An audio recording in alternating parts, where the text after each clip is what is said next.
So I would say, welcome everybody to this Helpful Village Q&A webinar. So this is a chance for all our villages and people that are exploring Helpful Village to ask any questions they want to ask, and then we are here just to answer all questions we get.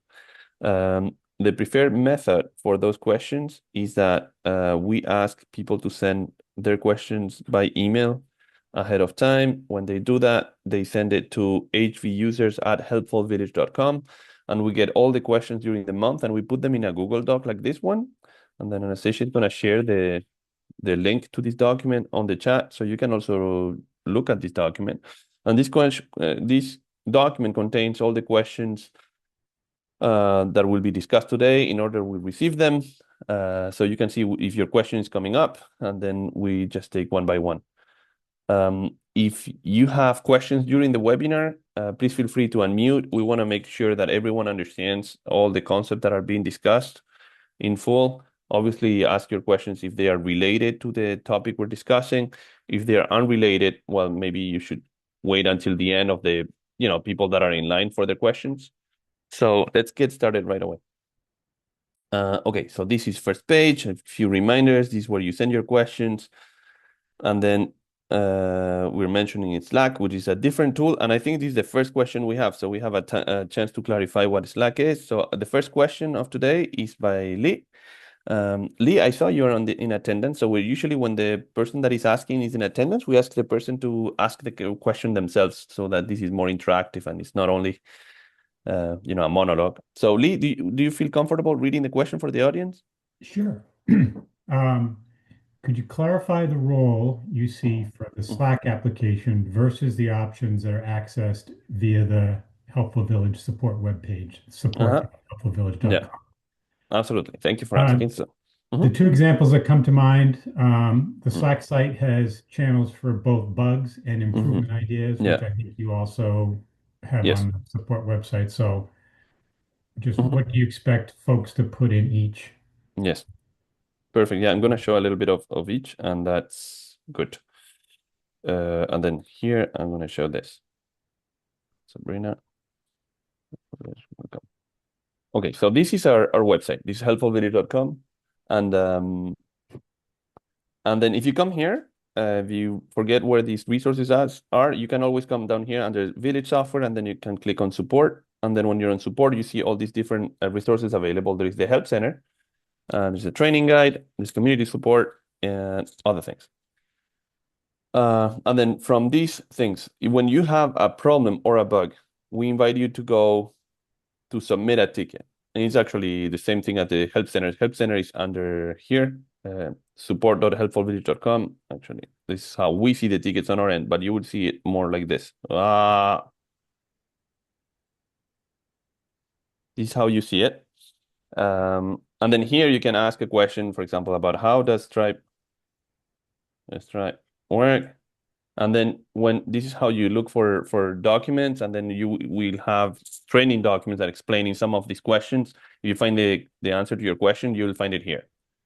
Um, Sometimes if you have a problem or a bug, you can now here I'm logged in. So basically what I'm gonna do is just log out so that I can show you how you see it like this. So you can look like this, asking a question here, or you can explore the documentation. This is organized by different phases.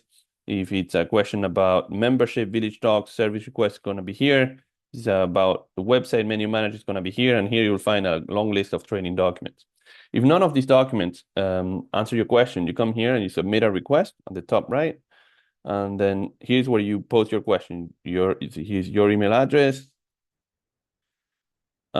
village.org, and then this is your question and the description of your question. Depending on what your question is, what are the payment options? The system is smart enough to try to suggest kind of the answer to your question before you submit it. So maybe you have a chance to find the answer here. If the answer is here, you don't submit the ticket. But if you need to submit the ticket, you go on and you provide the description, textual description, and it's great if you can add a print screen and everything and then submit it.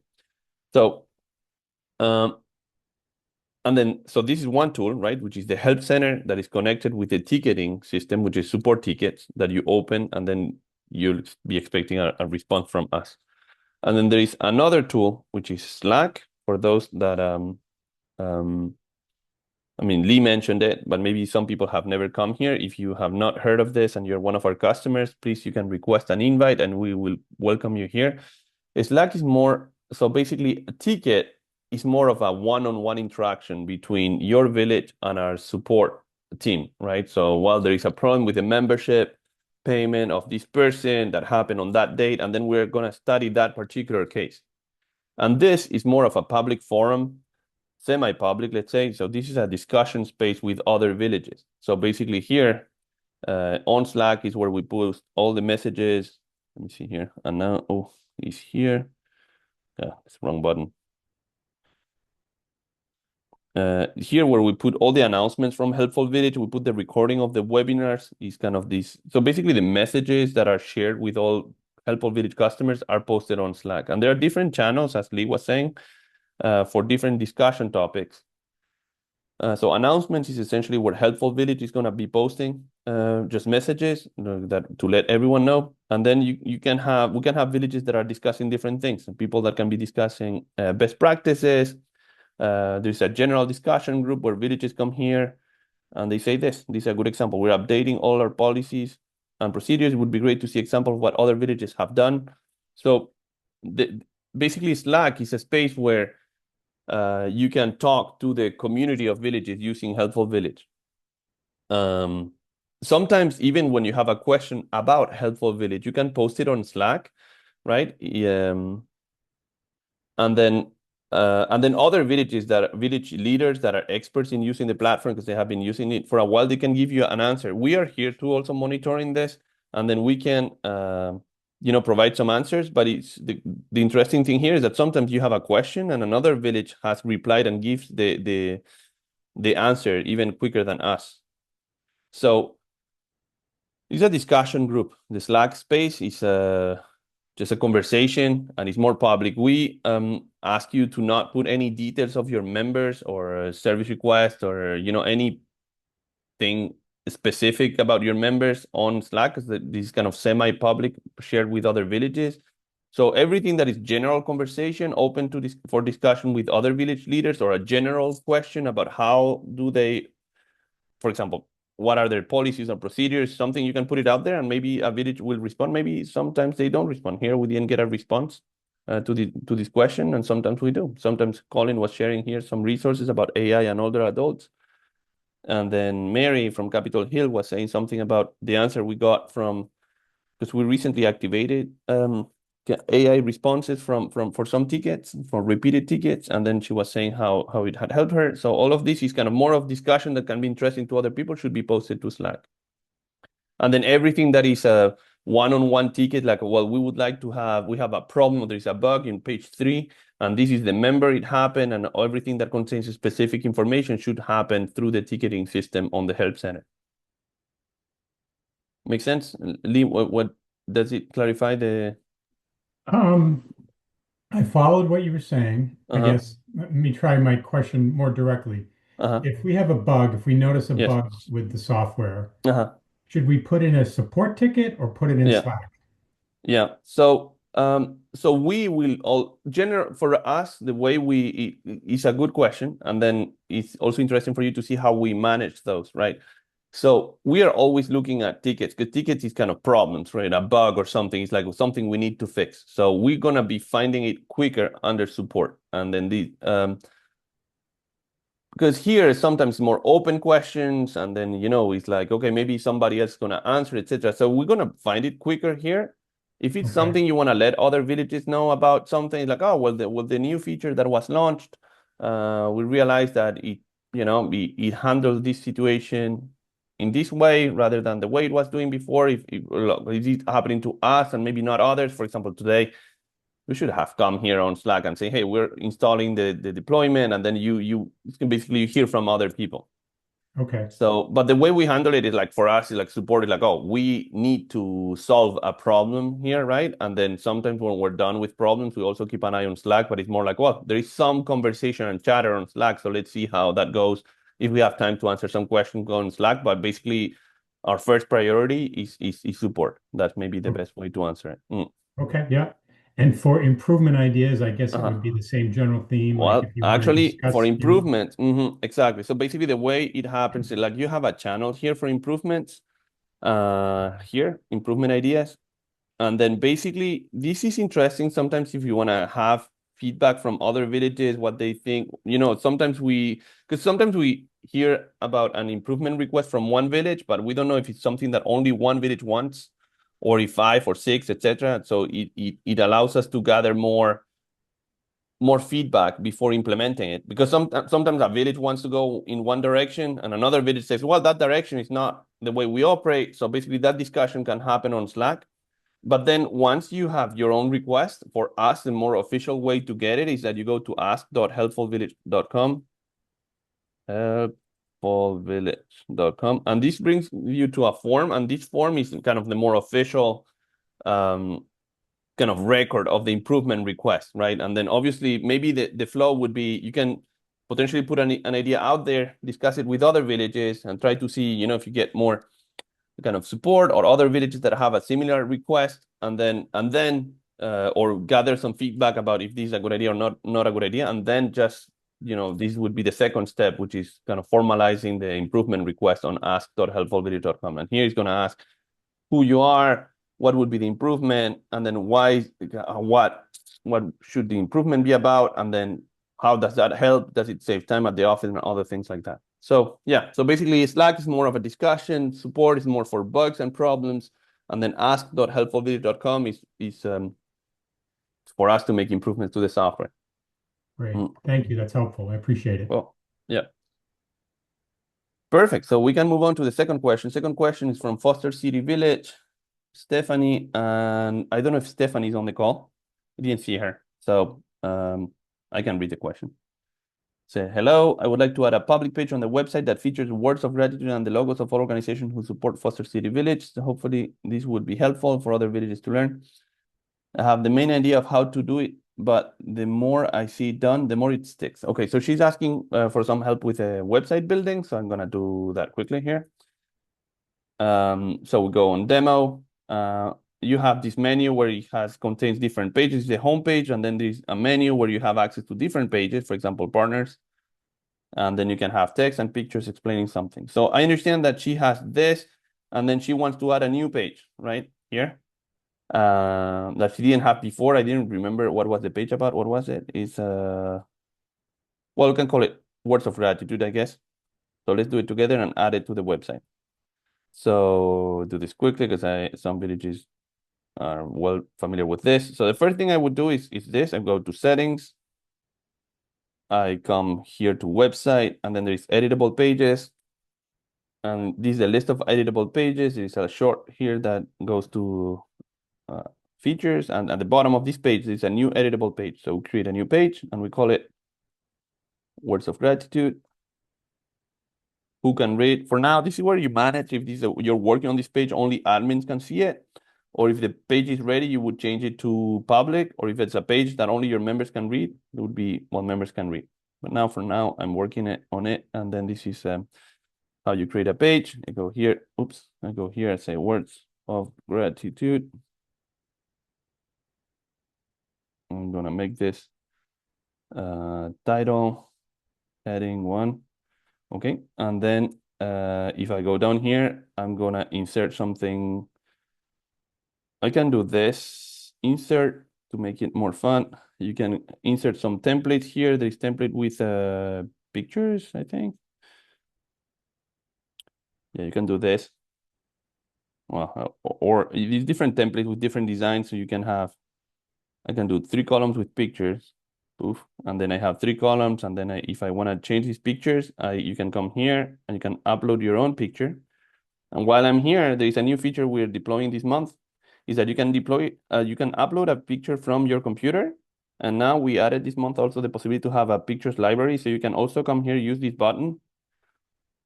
And then this is basically pictures that you have uploaded to the platform before that you maybe want to reuse in multiple pages. So you can come here and find this other picture you want to use. Let's say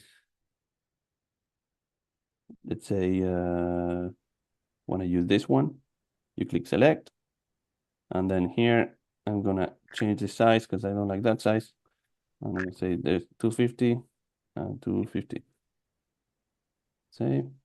Okay, that's it. So basically we added a page, we added some pictures. Obviously we can change the other picture and the other picture and the other text, but I'm not gonna do that. I'm gonna save some time. I'm gonna save this page. Okay, I actually don't know if it's gonna save because I was working on some security measures that's not gonna allow me to save. But basically we have this page that we created, and then the next step after we created the page is that we would go here, settings, and then we go to the menu manager.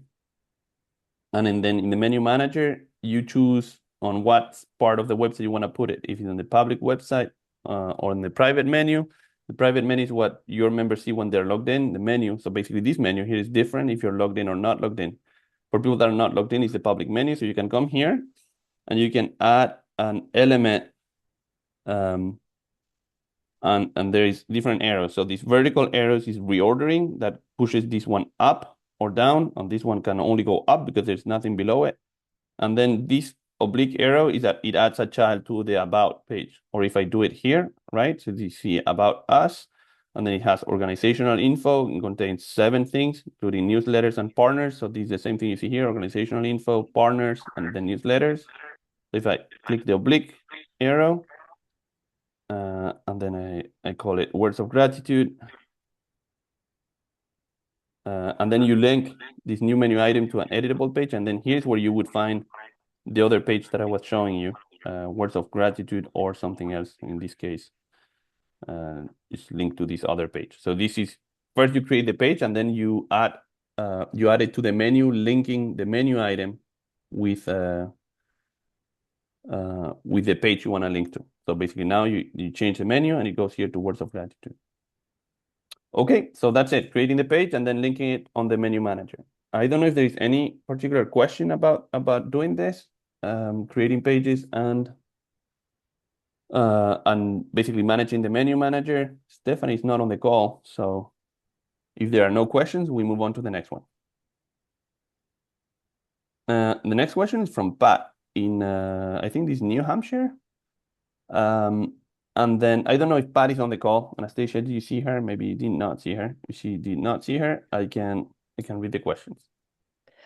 I haven't seen her. Okay, cool. Well, then I read the questions.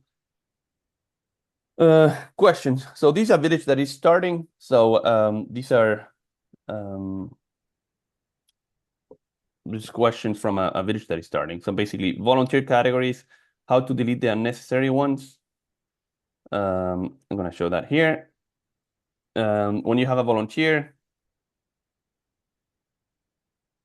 and like this, a volunteer in their volunteer tab, they have volunteer activities like this one. Here, you have computer assistance, driving, errands, accounts payable, administration, data entry, event helpers, all of these different volunteer activities. Volunteer activities are customizable. So each village, if you, for example, if you're not doing some of these activities and you want to remove them, that is possible. In order to do that, you can do it in 2 different ways. Either you can do from here, actually, if you go to volunteer groups, it takes you there automatically. But actually, kind of the more recommended way, I mean, the most common way to do it is this way. You go to admin, people management, and then groups. And then in groups, you have different groups of volunteers. And the volunteers with the volunteer services are the same here. See computer assistance, driving, errands, the same groups that we just saw. They are here, so you can enter into volunteer services. And then in volunteer services, you can add a new group here. And then, but her question was about how to remove them. So how to remove them is, well, you come here to this volunteer services group, and then you can do this. Let me see if there's one that I'm happy deleting. Let me maybe delete the plumbing. Now you edit it, right? You can change the name if there was a typo or something. And then basically here you would be tempted to delete it. Now, before I hit on that button, because I'm gonna go crazy, I'm gonna delete it. Maybe it's not gonna allow me to do it because basically if there are other service requests that are of type plumbing, right? We don't want to lose that data. So here I'm gonna click on the delete button. If there is some associated data, it will not be able to do it. sorry, this is what I was saying. There is associated data. Please contact Helpful Village to delete it. You can contact us to delete it, but actually you don't need to because I can show you how to do this. You can go to service requests. Then you can come here and can look at all the service requests that are of type, what did we say, plumbing? And then there are 2 in the database, right? So basically that's why we couldn't delete this group. It's because if we delete plumbing volunteer activity, then what happened with this service we did on the 14th of July, 2021? But maybe something that happened is that you're reorganizing your volunteer groups, right? And you don't want to delete the service request, but maybe one thing that you can do is that you can come here and you can edit the service request. And instead to having under plumbing, you maybe reorganize your activities, and this has now become handy person. And then you save. Okay, and I'm gonna do the same service requests. There were only 2, so I'm gonna do it for the second one too. So I can go here to the all service requests of type plumbing. And then there is one additional one. So I'm gonna do the same. Come here. I'm gonna do edit service requests. And this has been reorganized. It's not under plumbing, it's under handyman. And then I'm gonna save it. So now, if I go to the list of service requests, and I look at all service requests of the plumbing type, there are none. So this is encouraging because now I can do this, people management groups. And then I go back into my volunteer services group category. And then here there is plumbing. And then I can go into the group. Actually, I'm gonna remove my 2 volunteers that are there. I don't know if I need to do this, but I'm gonna do it. Remove it. So basically there is no data now associated with plumbing. So the next thing that I can do is that I can go edit this group. And now I can delete it. And there's a chance this works. Group deleted.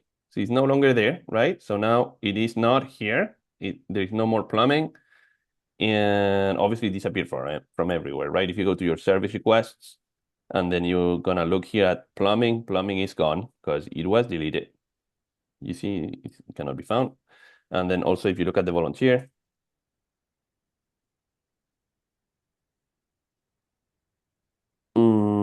volunteer, the plumbing checkbox is also gone. So that's how you reorganize your things. You see, first, if there is a data associated, you can move that data to a different volunteer activity. And once the group is empty, you can delete it and you can add some more.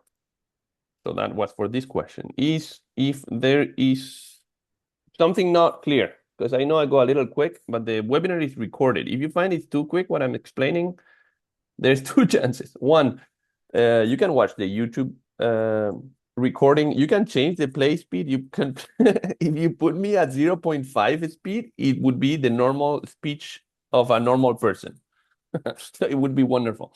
But then you can replay it, as many times as you need and pause it, etc. And the other thing is like you can also ask if something is unclear when I explain it today, and then I'm happy to go over it again. So just don't hesitate to unmute and then ask your questions. But if there are no questions, I'm going to move on to the next one. So under service settings, I choose set automatic daily emails to volunteer. Is that to send the open request? Okay, cool. I like this question. We're going to go under settings, admin settings. And then here, services. There is a number of checkboxes here. And she's asking about this particular checkbox here. And it does exactly that. So if you check this box, then we start sending automatic daily email to your volunteers. So the way this happens is like when it's unchecked, we don't send anything to your volunteers. But when you're launching your volunteer operations, we definitely recommend activating this feature. What it does is that I think it's 10 in the morning, the server wakes up, and for each one of your active volunteers, it's gonna see the server is gonna check if there is anything they can do, something that is matching their volunteer skills. For example, if they're a driver, are there any rides? Put that into an email, send it automatically to the volunteer, and then they do the work from there. Similar to this, right, which is a service request, you can activate the possibility to send automatic service evaluation emails to your members or to your volunteers. And some people send to both. Some people only send to volunteers. You can choose whatever you want, but this is also another automatic email that allows you to gather feedback about how the service request went. Okay, that is for number 2. I'm moving on to number 3. Could you explain the difference between Mailchimp and the Gmail account that we use now? I'm confused as to what should I be using to send notices, currently use Google Contacts, and send whatever message might be needed. Is there something I'm missing in the manual? Okay, cool. So difference between Mailchimp. We get this question actually fairly often, in particular for villages that are starting, and they contact us and they say, well, Manuel, how do you configure our emails that are going out from our domain name? And no, Helpful Village doesn't manage an inbox. You cannot get an inbox from our messages. But we definitely recommend your village to have a domain name that can be, and a domain name is what you find here, right? So this can be google.com, or this is another domain name. It's marinevillages.org. It's one of our the villages we serve. Then Sausalito. Oh.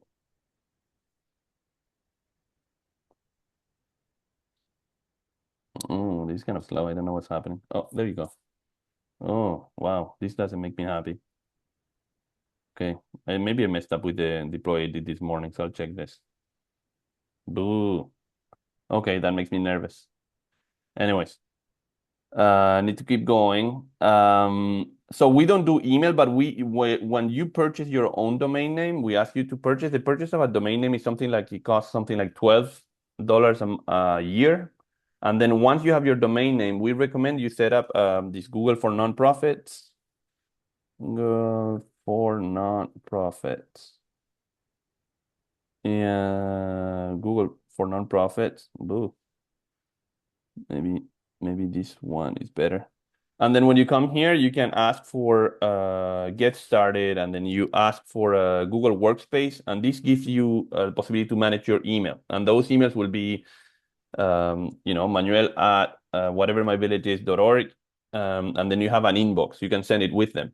So, and they already do have their Gmail. Now, this is for normal email. When someone is writing to you, you will give this email address, and you can respond to them in a one-on-one basis. So that's basically Gmail or Outlook or any other thing for individual emails. You do that. You want to create email addresses, and that happens outside of Helpful Village. Is usually Google Workspace is what we recommend through Google for nonprofits. Now, if you're sending an email to 500 people or 2,000 people, that starts to be kind of promotional emails. And there are dedicated tools to send to large groups of people. In particular, Mailchimp, which is the tool that we recommend, right? Is a tool that is designed for marketing to a large audience. Now, you can do it through Gmail, but sometimes it's gonna be not ideal to do that. Also, you can connect your Mailchimp account with Helpful Village. That is exactly what we recommend. You create a free account with Mailchimp, and then you connect it with Helpful Village, so that every time you are adding new members to your database, if you go here and go to People Management, Active Members, when you sign up a new member, right, you will be asked the question if this person is accepting to be added to the Mailchimp newsletter. And then if you say yes, then you can synchronize. You can go to the list of people,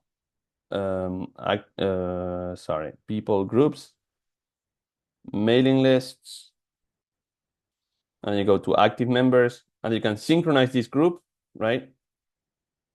Synchronize this group with Mailchimp, and then when you do that, well, basically, you don't need to remember to add it to your Gmail, who you're sending it to, and here and there, etc. It's just you have these different mailing lists that have been synchronized with the Helpful Village groups, and then you can send a message out, and you can send those messages out from the email messenger here. So you can come here to new email, and then you can do this, and you send it to the mailing list of active members, and you put a title and your message, and it goes out from Helpful Village. It's going to be recorded in Helpful Village, But these messages that go out to groups of people through the email messenger, they go through Mailchimp. So basically, once you have connected Mailchimp, we synchronize the contact list for the mailing list with Mailchimp, and then when we hit send, well, that message gets out.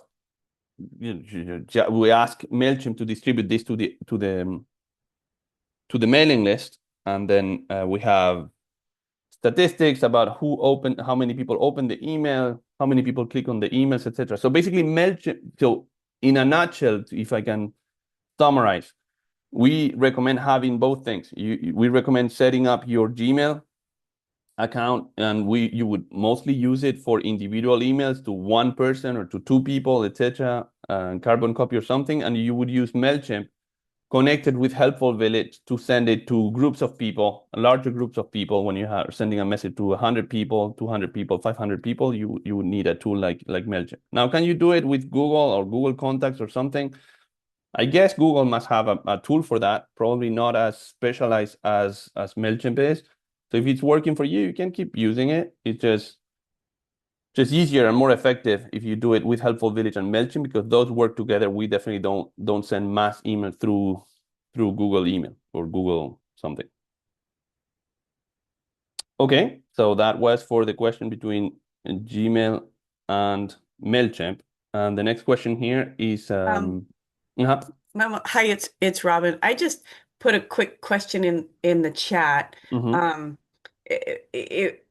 In my experience, sending some emails out we're connected. We have Mailchimp connected to Helpful Village, which is great. Mm-hmm. And we sent out a bunch of group emails, which was great. Like it synced Uh-huh. up, like you said in Mailchimp, but it does Yeah. not record back to Helpful Village. So when I go back to those members in Helpful Village and look at activity, there is not a record for Mm. those. Is that correct? Or is that something I There is not an set up? individual record. Yeah. You have the It stays in Mailchimp, right? I'm gonna show you in a second. I'm Okay. just gonna restart a server here because it's about this morning. I don't know if I did this earlier today. I think I might have forgotten. You saw that I had a server down, so that I don't like that. So I'm just restarting this. Oops. Okay, go. Okay, I'm done with that. Sorry. So now coming back to you. So basically, I go to demo. So what we're saying is here, if you go to email messenger and then you send your message to your group here, you say new email, and then you send to here. For example, we did send on the 22nd of Demo Village weekly update with the events that was sent to a group of people, to everyone that is in this mailing list of events, right? So it is recorded in Helpful Village here, the email that you send to a group, right? But then your question is, okay, and then basically this email, you see, let me go slowly. The 22nd of March, we send, and you can find this in the email messenger that we send to the mailing list called events. We send this email, right? And then you can look at that message, and the message had this content, right, with all the upcoming events that are happening in the next 2 weeks and stuff like that. Okay, so you can see the content of the email. You can also see who this was sent to, and actually was sent to the group events. And you click on events, it's gonna show you the people that are in here, right? And all those with the view are those that are synchronized with Mailchimp, so you can know who did we send it to. But if you click on any of these people, Christina, for example, and you go to the activity tab. So, well, I'm going fast because sometimes Robin, I think you were asking, so I know you're an advanced user and you know this, but maybe I should slow down for other people. This is the user profile of an individual member and volunteer. She's actually an expired member. She's an active volunteer because you can see the status here. And then if I go to the activity tab of this person, I can see different interactions we have had with them. And then this tab contains the emails that have been sent to the member. But this will only show the individual emails that were sent to her. We don't see the emails where she was in that mailing list. So you're right. You can find it in the email messenger, right? You don't find it in the activity tab as the individual emails that were sent to her. These are individual emails, for example, thank you for your donations, proof of insurance. All of these individual emails are recorded on her activity tab. The emails she received within a mailing list are not recorded in the activity tab. They are recorded in the email messenger. Is that right? Yes. Yes. Okay. Thank you. I was just going back to my Mhm. my Helpful Village just to see. Mhm. like if we wanted to recreate that letter or just, somebody comes in, they didn't get it, whatever, Mhm. without going to Mailchimp, Yeah, maybe, you can. maybe, Yeah, you maybe I can. can do Mm. that Yeah, with you what, can. Yeah. yeah, with what you just showed me. I can go Yeah. into view what was sent and then just Mhm. say this was sent to the group and you're part of that group. Uh-huh. And you're part of that group. You can do that. Now, there are different depths, right? Because that shows you who is in that group right now. If you log into Mailchimp, right? In Mailchimp, you can find the same message that is sent from Helpful Village will be recorded also in Mailchimp, right? Because they are the carrier. And then in Mailchimp, it will tell you exactly who that message was sent to. So you will have the individual people, if that, the name of the person, Right. if they actually sent it to them. So there is more information. So there is more information you can find on Mailchimp about this specific case. If you're running a specific investigation about a person that say they didn't receive, you can still log into Mailchimp and see in that specific message the distribution list of that message, and it will contain the emails it was sent to at that moment in time, because the group evolves, right? You look Yeah. at this group, like, oh, I added, the message was sent on Sunday, but I added this person yesterday while she was not in that group on Sunday, so we didn't send it to her. But Mailchimp will remember all the recipients at the time the message was sent. Yeah. Good Now, point. obviously, depends on how much effort, how deep is your investigation and things like that. Obviously, it takes more time to go to a second platform and then whatever. But if it's really important to you, you can do that. Perfect. Thank you. Okay, cool. You just give me a second.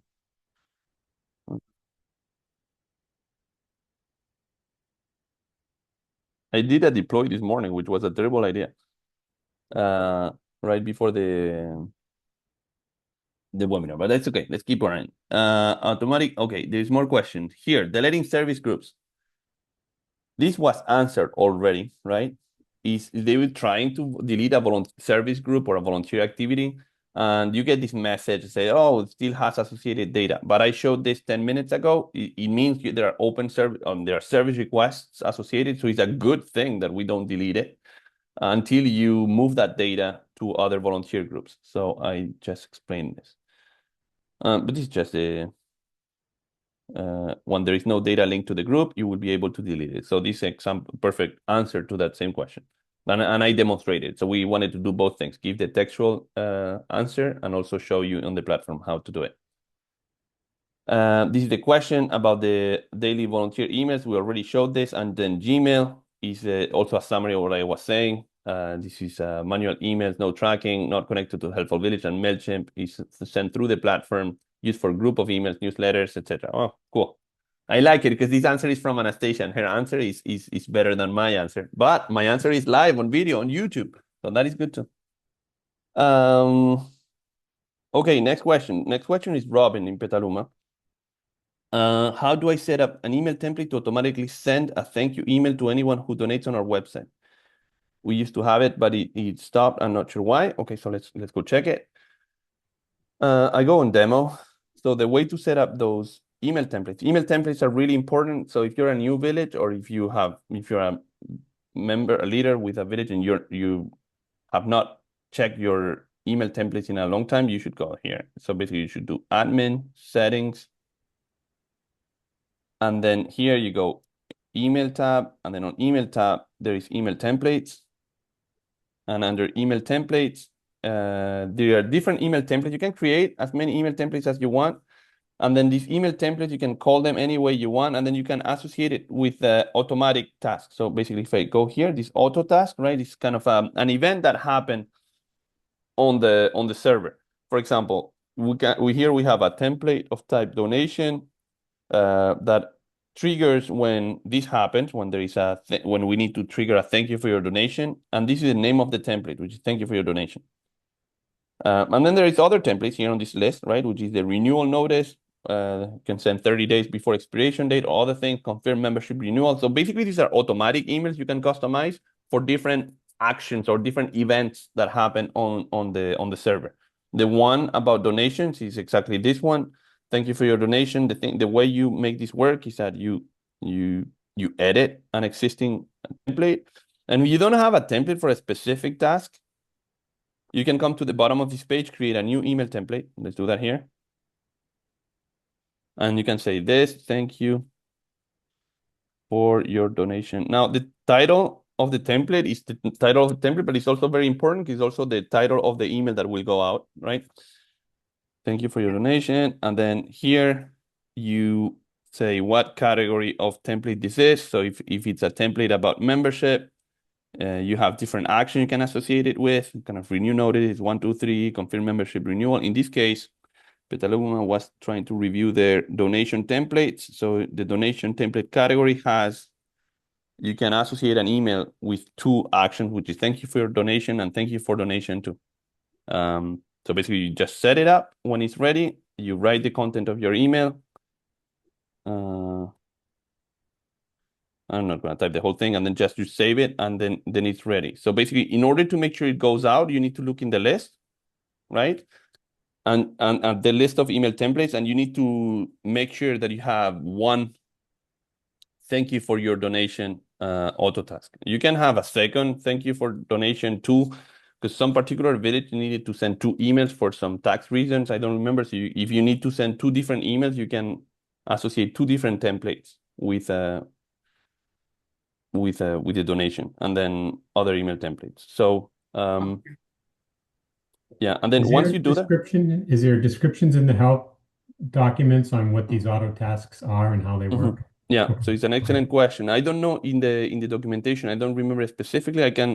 I know I'm a little frustrated with this page because sometimes we have been adding lately some additional email templates, right? But then if you came to our webinar, you know it. But if you didn't come to the webinar, you didn't know that there is a new email template that is available. So how would you know it? So we're going to make some changes in April so that we tell you if there are some email templates that have not been sent. We should be reminding you, right? It's like, okay, maybe you chose not to activate some email template, but we should be doing a better job on letting you know, well, there are more available email templates, do you want to set them up or not? Now, if you want to see the email templates that are what they do, for now it's a little manual. So you can open any email template, and then from here, you just need to go one by one, right? And then say, okay, if I choose donation, what are the auto tasks? Oh, well, it's this one and this one. And then if I have for events, there is no automatic actions that are triggered, right? With an email template. And then for membership, there are some. Then for payment or IOUs, there is no automatic actions. And then for service requests, yes, there is a multiple service request to email messenger. So it's a little cumbersome because for now you just need to open and then just check, right, everything that is available for each one of them. But as I was saying, in April, we realized this problem. So we want to make some changes to the UI. We give you a list of email templates that you could potentially set up. So you can review that list and make sure that you are using as many as you want to use, that you have not forgotten to set up one of Would them. that include the list of pre-arranged auto tasks and what triggers that Yeah, auto yes, task? yes. Okay. Yes, the other thing that I can do is that this one I don't remember, and is that I can look at here. Maybe we have that training document. Oh, look at this. What email templates can you auto task? So I like this. So this is at the help center. In support.helpfulvillage.com, you just type it, right? Your question, auto task, and then Lee was asking if there was a document for that. I couldn't remember. And then you just type it, search it, and what email templates can you auto task? And then you click on that training document, and then it gives you basically the same explanation I was giving you about to create a new email template and then how to do it, how to associate with one of them. Yeah, it And doesn't then look here, like it tells you no, what the auto tasks you're right. are. Yeah. So we can expand this training document and we'll say how many, what are the auto tasks for each one of them that should be in here in this document. So we take note of this. Yeah. Thank you. Cool. Perfect. Okay. And then this next question, and it's the last question of the webinar, which is good because we're reaching the top of the hour, is a question also from Petaluma about failed payments and auto payments for monthly payments. So before I answer the question, I'm going to give some explanation for some of the newer villages, right? About what are we talking about. And then I'm going to show the example here. So if I go search myself, or I mean, you can search any member. And I don't know, I have some membership here. And here the membership I have is that I'm member 204 in subsidized membership, expiring 2038, and whatever. And then I can renew my membership, clicking on renew membership, and here I can make a one-time payment, right, of $250, and this is going to extend my membership by 1 year, right? That's why 2038, because I use it in demo, so it just keeps running forward. But then the other thing that the question is about is the second possibility, which is setting up monthly payments. So you can do it as an admin, right? And then click on this button and set up monthly payments for membership. And then also your members can do it themselves. They can go under members. They don't have access to this page. It's an admin only page, right? So your members can go here, can say members, renew membership, monthly installments, and it actually takes them to the same page, which is this page that tells them, their name, their current expiration date, what are the monthly fees, the membership type they're on. In this case, I have an associated member, and then here I can choose payment method I want to use for this payment.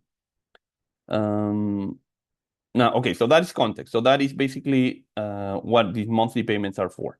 Now, when you set up monthly payments, you can choose the date of the first payment, and then basically we're telling our payment provider, which is Stripe, to collect the money or get the money from your payment method. That can be ACH, your bank account, or your credit card.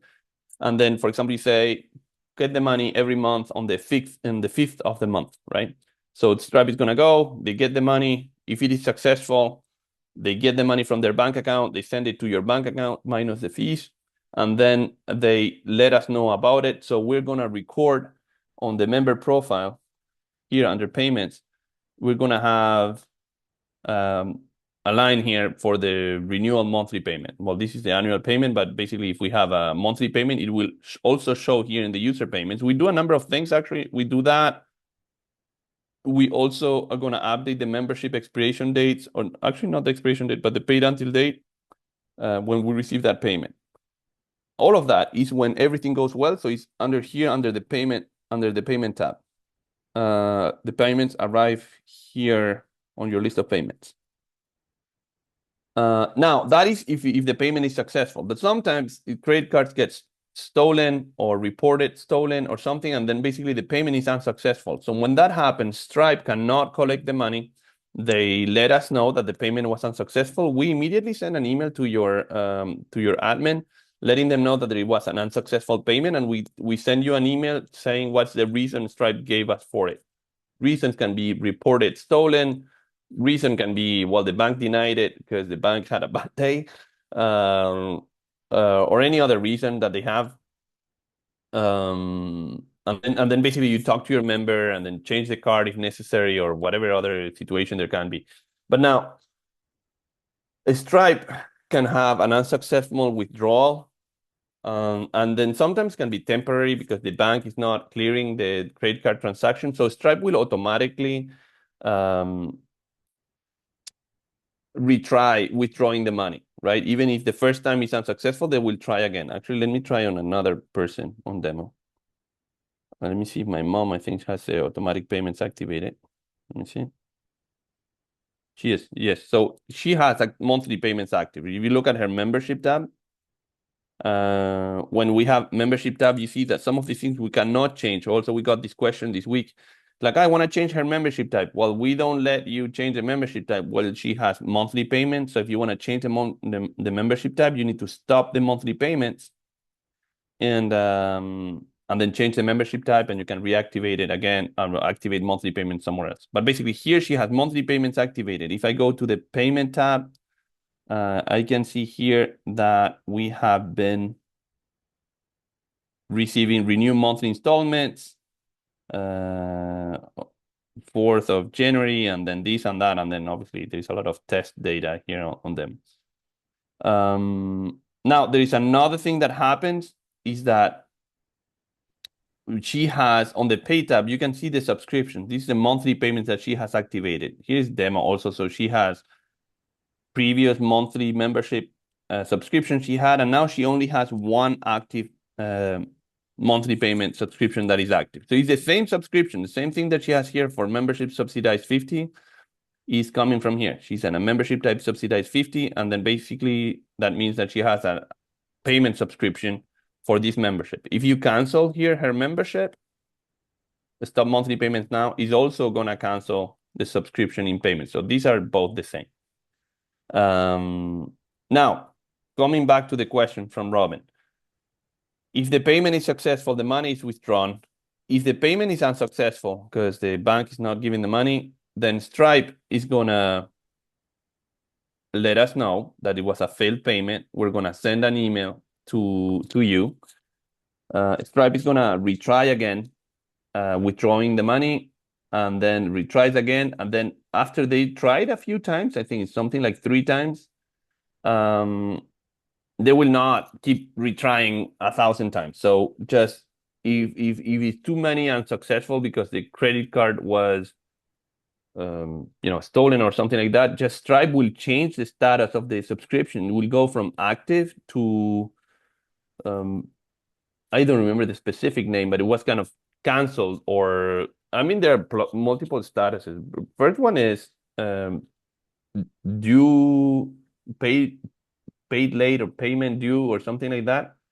That means that they're still trying, and then at one point they just inactive. So that is that specific case. And then if I look at the question, yeah. Sorry, I was just going to ask, and maybe you'll point me to the documentation.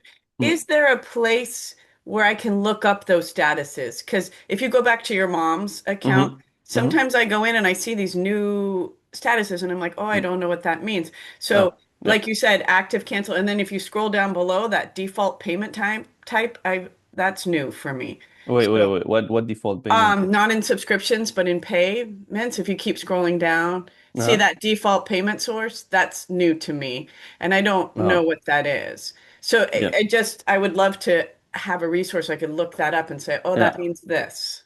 And also with the statuses, like you said, that would help. Like I know, it's going to try again if it's in, past you're due. right.